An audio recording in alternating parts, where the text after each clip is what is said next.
Mga kaibigan, magandang tanghali sa lahat, no? So, mag-PMS tayo ng Toyota Vios. Ayan, dual BPTI engine. So, magpa-flashing muna tayo, unang-una. Tapos, chichikapin natin lahat yan. Alright? Ito yung flashing oil. Ihalo natin sa lumang langis, tapos paanda rin natin ng 3 to 5 minutes. Pero mga 3 minutes lang pagka gasoline engine. Kasi pag gasoline engine naman, so hindi naman siya ganun ka lapot masyado.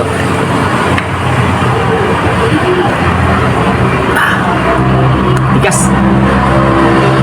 Tigas ng silyo mo, ha? Tigas ng silyo ni flashing, eh.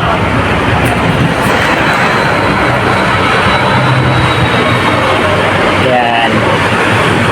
Ito naman mga idol, mga loads. Advisable naman to, kahit siguro sa engine, gasoline engine, pwede nating alternate yung flashing oil, pagka diesel, so doon lang tayo mag every change oil flashing, right? Paanda rin na natin. So punta na tayo sa loob dahil paanda rin natin siya ng 3 minutes. Naninilim na naman ang panahon.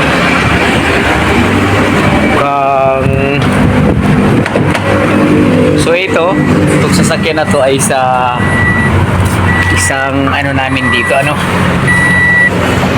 manager namin. Ganda nito, guys, pang Lalamove.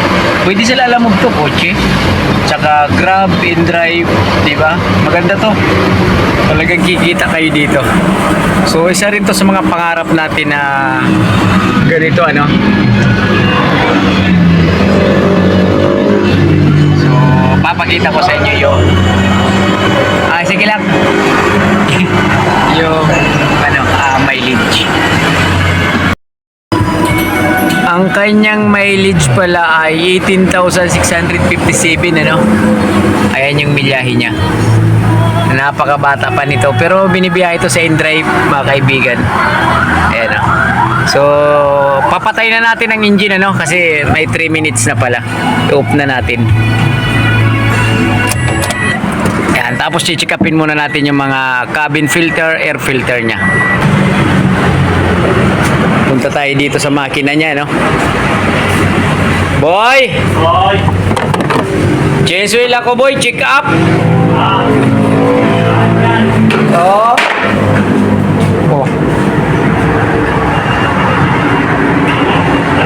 Tingnan natin yung air filter.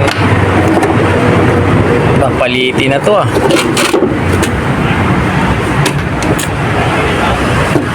So ito, mga kaibigan, pwede pa naman to hanginan, Tapos tsaka na siya magpalit ng bago. Hangin lang, yan, pwede pa naman, Gitna pa lang naman ang maitim sa kanya.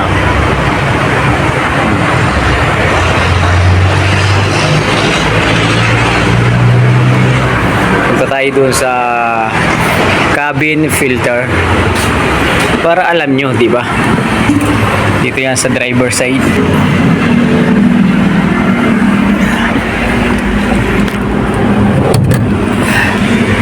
So yun, mga kababayan, magkaroon lang tayo ng sariling paglabas nito. Ang natin, biyahe din, So kahit mura lang na kotse, di ba? Yung Mirage, mura lang yun, Di naman yung kamahalan, Kaya naman, siguro naman alam nyo na kung saan yung cabin filter ng mga kotse, Karamihan niya nasa driver, passenger side, itong driver. Yan. So dito tayo. Yan, ito passenger, nandiyan dyan lang. Diba? Ang ganda rin ang loob ni Vios,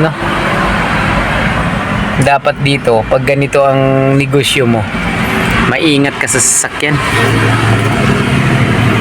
Diba? So ito, hanginan lang din natin dahil medyo malinis pa to. Ito lang yung dumi niya,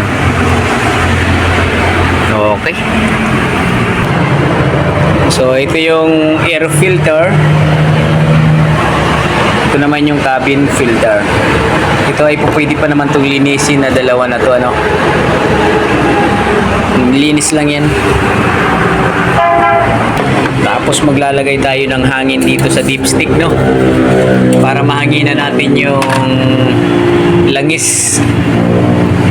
Yung latak niya ay masaid ng konti. Pero walang tubig to, walang moist yan kasi dinidri natin yan araw-araw. Alright? So, iangat na natin. Hangin yan, hangin. Tapos mamaya, hanginan natin yung engine bay. Itong makina na to dahil sobrang alikabok. Alright, angat muna tayo. Yung gulong niya ay makapal pa naman ng konti. Tsaka bago pa yan.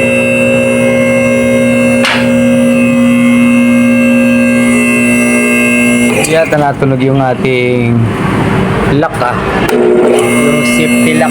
Dapat yun. Safety lock.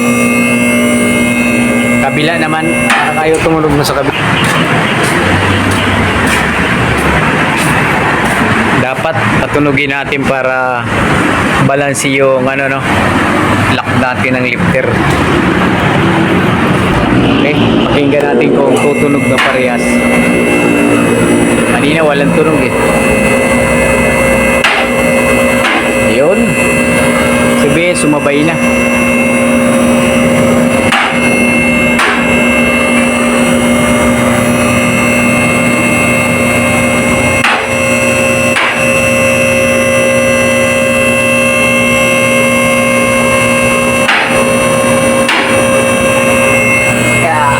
Chichikin natin yung pangilalim niyan. Ayan, naangat na siya. Kaya nagandahan lang kay Toyota Vios, halos magkatabi yung drain plug at saka yung oil filter. So hindi kayo mahirapan, ano. Ayan, drain plug o oil filter, hindi kagaya ng ibang mga sasakyan, ibang mga brand. Napakalayo ng agwat. Dito sa baba yung drain plug, yung filter nasa taas. Walang yan naman yung gumawa, no. Mga dag design. Yung belt, okay pa, makapal pa. Brake pads. So sa brake pads naman, mga kaibigan, kahit di nyo tanggalin ang gulong, pag tiningnan nyo yan dito sa loob, kasi sa labas hindi mo yan masisilip, pero dito sa loob, ayan, napakakapal pa niyan. Ibig sabihin, yung kantuhan na to sa caliper tsaka yung brake pads, pag haros pantayan pa yan, makapal pa yan. Pero yan lumubog na ng ilang millimeter, sigurado yan, palitin na yan. Butas na dyan ang bulsa mo, diba? Yan lang kinagandahan niya kay Vios, matipid sa pang maintenance. Shock, wala pa naman tagas. Ganda pa, hindi tagas yan, lang yan, malinis yan kasi hindi yan naaalikabukan eh.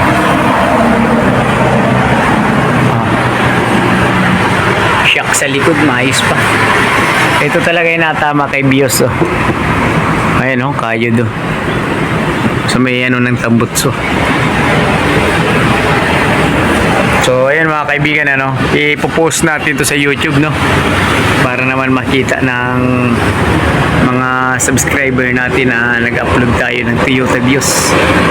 Stabilizer link, ayos pa. Alright, sululuwagan muna natin to.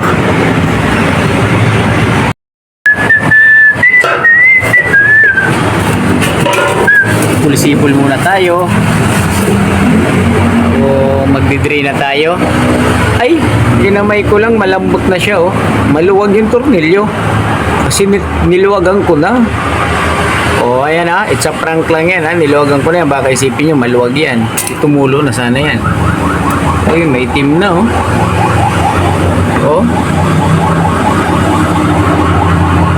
sobrang itim na.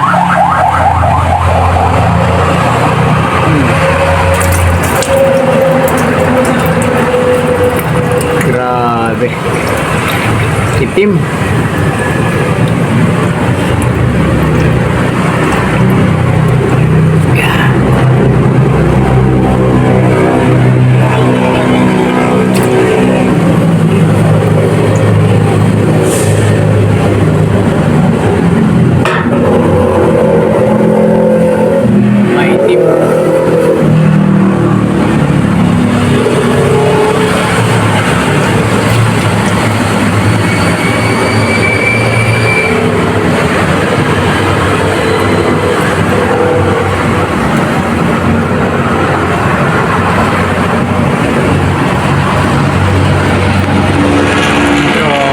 filterin muna natin ng maayos bago tayo mag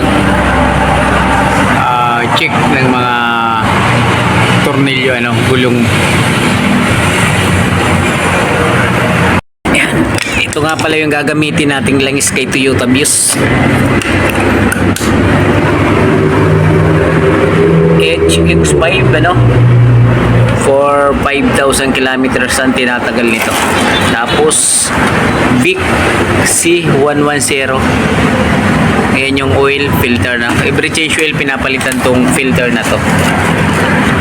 Lagyan muna natin ng pampadulas.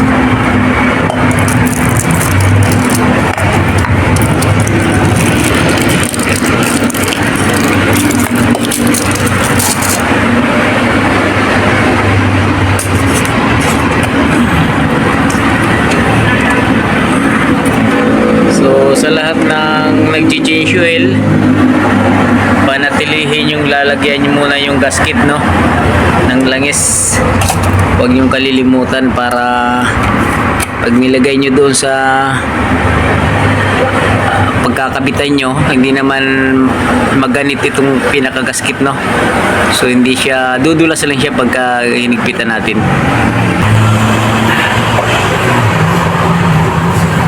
Oil filter. Oil filter. Yan mga idol. Paki-like naman ang ating videos. Like and share lang. Masaya na si Jess dyan. Kahit na wala pa tayong kinikita sa pag-vlog. Go lang tayo ng go. Huwag ka lang sumuko. Huwag kang susuko, kaibigan. Mga pagsubok lamang yan. Yan, pinapatawa ko lang kayo. Hihihi. Mamajikin natin yan, kinamay na natin lahat. Kasi kita natin ng mga wrench. Pang talagang diina na. Ganda rin ang langis ng special HX5. Ayan, pang siguro mga 6 months pwede to. 6 months, 5,000 kilometers. So ang laman niya ay 3 kalahati, 3 kalahati mahigit, or 3.7.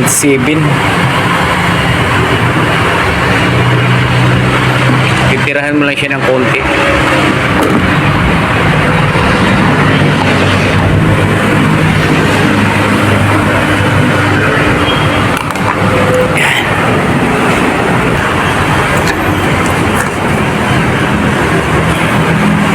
Tingnan natin yung brake fluid.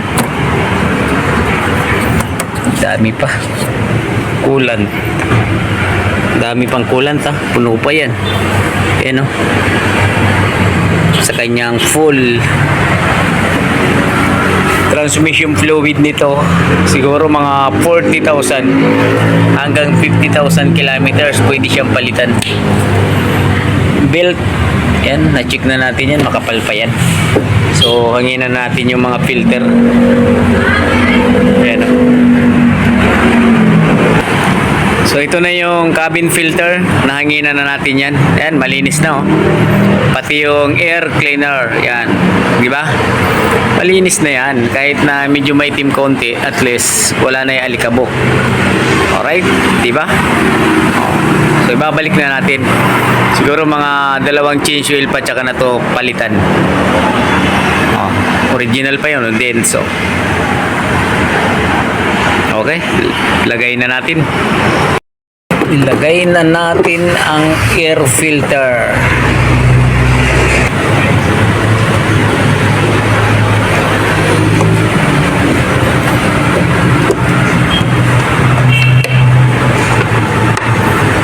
So, yun yung air cleaner, air filter. Ito naman yung cabin.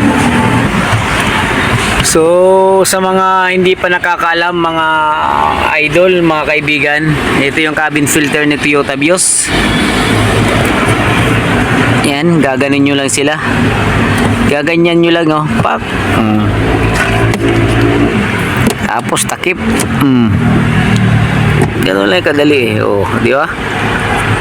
O ito, dahil mahirap pag video, hindi ko na ito mapapakita sa inyo paglagay. Basta ilalagay nyo lang dito. Tapos ito, ilalagay nyo dito sa gilid. Di ba? So, ganun lang yan. Cut off muna natin. So, ito yung sinasabi ko sa inyo kanina. Ayan o. Yung pinaka-stopper niya para pag pinaba mo to, hindi siya babagsak. So, landahan lang siya, di ba? Alright, so magpapaandar na tayo kasi change oil na natin at check up na natin lahat. No? So far so good. Okay naman lahat, walang problema. Next, siguro mga 40,000. So meron na tayong papalitan dito. 50,000 kilometers. So start na tayo. Alright mga kaibigan, paandarin na natin si Toyota Vios. So na-check up na natin lahat at change oil na natin. Higpitan na natin yung mga volt sa ilalim, no? So sa 40,000 hanggang 50,000 kilometers meron na ditong papalitan. So sa ngayon ay ayos pa naman, goods pa lahat, no? Coolant, brake fluid, transmission fluid, windshield washer, yung fluid, shampoo sa windshield. So kahit dagdagan na lang yun ng tubig lang. So start na natin ang makina para mag-circulation na yung langis. Yan.